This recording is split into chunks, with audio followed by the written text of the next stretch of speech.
Hi everyone, I hope that you all are good. Today we are going to discuss Matthew Arnold under 5 minutes. आज की इस video में Matthew Arnold की biography को study करेंगे 5 minute से कम के टाइम पीरियड के अंदर। मैथ्यू आर्नल्ड पैदा हुए हैं दिसंबर 24, 1822 इंग्लैंड के अंदर और इनकी डेथ भी 15 अप्रैल 1888 इंग्लैंड के अंदर ही हुई है। ये एक इंग्लिश राइटर थे, इंग्लिश पोइट, क्रिटिक थे और विक्टोरियन लिटरेचर की वजह से बहुत ज़्यादा मशहूर थे, क्योंकि इनका जो वर्क आप पढ़ेंगे तो उसमें आपको विक्टोरियन टच मिलेगा। इनके बहुत सारे वर्क हैं। इनकी जो फेमस लिरिकल पोइम है उसका नाम है drawer beach, the scholars Gypsy. इनकी लॉन्ग नैरेटिव पोइम भी है जैसे कि सोहराब और रुस्तम। इसके अलावा इन्होंने प्रोज वर्क भी लिखा है जिसके अंदर सोशल और एजुकेशनल टॉपिक को डिस्कस किया है। ये एक लिटरेरी क्रिटिक हैं और इनकी जो डेथ है वो हार्ट फेलियर की वजह से हुई थी। अगर मैथ्यू आर्नल्ड को डिटेल में स्टडी करें तो ये पोइट और क्रिटिक ज़्यादा मशहूर थे विक्टोरियन एरा के अंदर, यानी कि जब क्वीन विक्टोरिया थ्रोन पे थी उस टाइम पीरियड के पोइट हैं। आप इनकी जो एज ऑफ बर्थ है उससे पता लगा सकते हैं कि उस टाइम पीरियड के प्रोमिनेंट इंग्लिश राइटर हैं।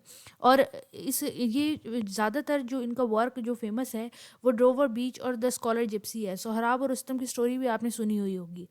ये लिटरेरी क्रिटिक थे, यानी कि अच्छे खासे एजुकेशन हासिल करके एजुकेटेड इंसान थे। सोशल और एजुकेशनल टॉपिक पे ज़्यादा लिखा करते थे। इनकी जब आपको पोइट्री मिलती है तो उसके अंदर आपको मीट्रिक वर्ड्स यूज़ हुई हुई नज़र आएंगी। पोइट्री भी कई तरीके की होती है, उसमें कई तरह के डिफरेंट स्टाइल को यूज़ किया जाता है, लेकिन जब मीट्रिक वर्ड्स यानी कि वर्सेस पोइट्री करना ज़्यादा मुश्किल होती है।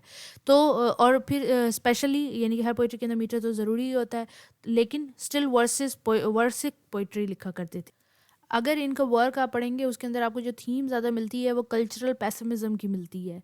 इनकी जो पोइट्री है वो वॉल्यूम्स के अंदर पब्लिश कराई गई थी। एक पब्लिश कराया था 1853 पोइम्स के नाम से और एक न्यू पोइम्स के नाम से कराया था 1867 के नाम।